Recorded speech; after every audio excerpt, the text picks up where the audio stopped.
كان يا مكان، يا سادة يا كرام، وما يحلى الكلام إلا بذكر النبي عليه الصلاة والسلام. في قديم الزمان وسالف العصر والأوان، كان في ملك من ملوك الزمان. خرج الملك وهو متنكر وقال ياخد جولة في سوق المملكة القديم. لبس لبس التجار وخرج من أول النهار، وهو ماشي وسط السوق شاف دكان قديم ما فيهوش أي حاجة للبيع أو للشراء. قاعد جواه راجل عجوز جدا، قاعد على كرسي قديم جدا جدا، وجنبه لوحات قديمة ومغطيها التراب. قرب الملك من العجوز وبدأ الكلام بالسلام، ورد العجوز التحية بكل هدوء واحترام. قال الملك: دخلت السوق أشتري اللي يلزمني، يا ترى انت بتبيع ايه؟ بكل ثقة يرد العجوز: أهلا وسهلا، عندنا أغلى بضاعة في السوق. يبتسم الملك: ايه؟ انت بتتكلم بجد؟ يرد العجوز: طبعا جد الجد كمان، بضاعتي غالية جدا ومش هتلاقيها في أي مكان. يتعجب الملك: ايه الثقة اللي بيتكلم بيها العجوز صاحب الدكان الفاضي؟ ويبص جوه الدكان، يا ترى ايه اللي ممكن يكون غالي في مكان خالي؟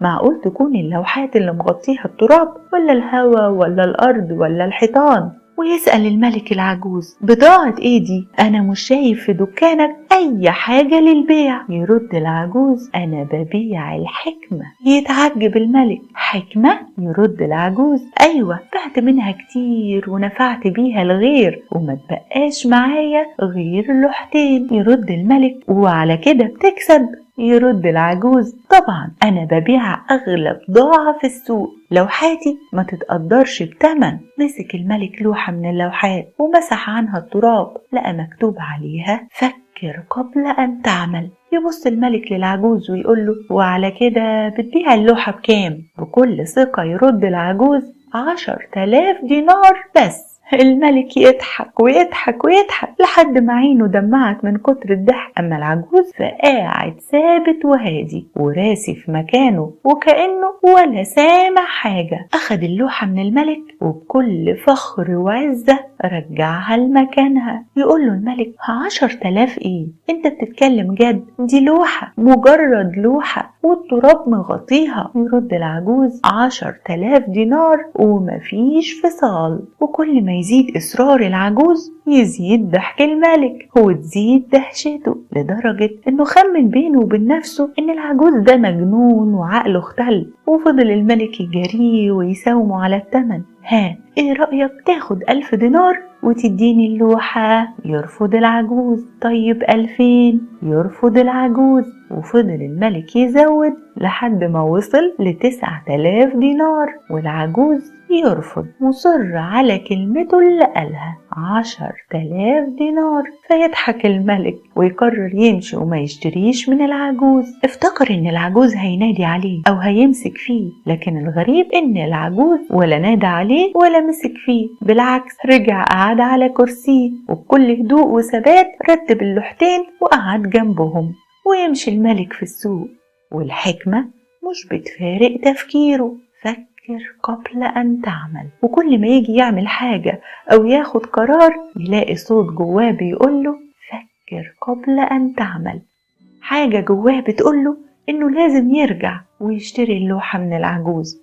وبسرعة رجع الملك للعجوز وفضل يدور على الدكان، وأول ما لقاه دخل عنده وطلب منه يشتري اللوحة وبالثمن اللي هو عاوزه. وهنا ابتسم العجوز وقام من على كرسيه بهدوء وجاب اللوحة ومسح عنها التراب ولمعها وبص ليها شوية وكأنه بيودعها. اداها للملك واستلم 10,000 دينار. وقبل ما يمشي طلب منه العجوز طلب منه انه يكتب الحكمة على باب بيته، ويكتبها في كل مكان، على الارض، على السجاد، على الحيطان، يكتبها كمان على كل ادواته. وبرغم ان الملك كان مستغرب من طلب العجوز بس وافق. ورجع الملك للقصر وأمر بكتابة الحكمة على باب القصر وعلى جدرانه وأرضياته وسجاده كمان وعلى ملابسه وملابس زوجاته وعلى كتير من أدواته. وتمر الأيام والشهور، وفي ليلة من الليالي قرر قائد الجند إنه يقتل الملك علشان ياخد مكانه ويحكم المملكة. يتفق قائد الجند مع الحلاق الخاص بالملك، والمقابل مبلغ كبير من المال، ده غير إنه هيكون من المقربين لما يبقى الملك ويتبدل الحال. المهمة صعبة وخطيرة، وكل ما الحلاق يفكر إنه ممكن يفشل والملك يطير راسه يزيد خوفه وقلقه. وبرغم كل الخوف ده وافق الحلاق، وراح الحلاق للقصر. ولما وصل عند باب القصر لقى مكتوب عليه: فكر قبل أن تعمل. يخاف الحلاق، يرتبك الحلاق، ويحاول يسيطر على خوفه ويدخل القصر. وهو ماشي في الممر الطويل لمح العبارة بتتكرر في كل مكان، على الأرض والجدران وعلى السجاد والأنتيكات: فكر قبل أن تعمل، فكر قبل أن تعمل. يزيد خوفه وقلقه فيجري بسرعة لحد ما يوصل لحجرة كبيرة. وأول ما فتح الباب شاف العبارة نفسها متكررة على كذا لوحة بكذا خط وكذا شكل وكذا لون: فكر قبل أن تعمل. يترعب الحلاق وجسمه يترعش من الخوف ويغمض عينيه وكأنه رافض يشوف العبارة. ورغم أنه كان مغمض عينيه بس كان سامع صوت جواه عمال يقوله: فكر قبل أن تعمل. وفجأة يتفتح الباب ويدخل الملك، فيفتح الحلاق عينه ويتخض أول ما يشوف العبارة مكتوبة على ملابس الملك: فكر قبل أن تعمل. خلاص الحلاق بقى مقتنع من جواه إن هو اللي مقصود بالعبارة دي، ويتملكه الخوف والشك: يا ترى الملك عرف بالخطة، عارف إن أنا جاي أقتله؟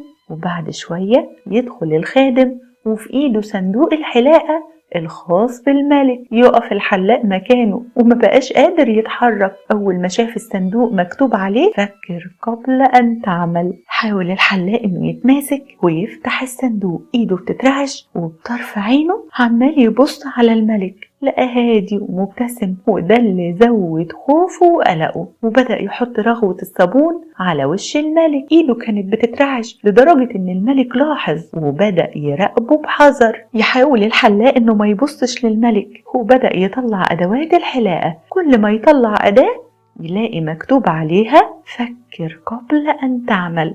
جسمه يترعش، تقع الأدوات من إيده على الأرض.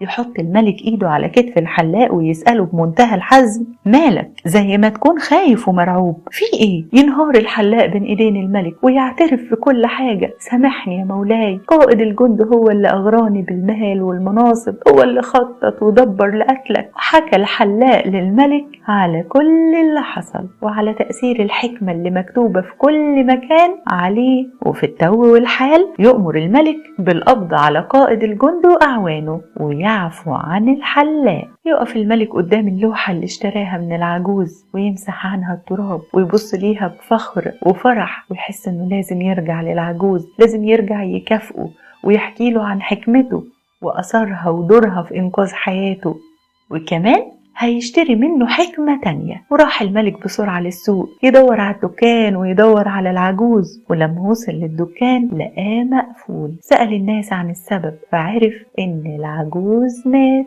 وبعد أن مضى ما مضى وكان ما كان، تنتهي الحكاية ولا يتوقف الزمان. استنونا في حكاية جديدة من قصص عن ذكاء العرب في حواديت زمان.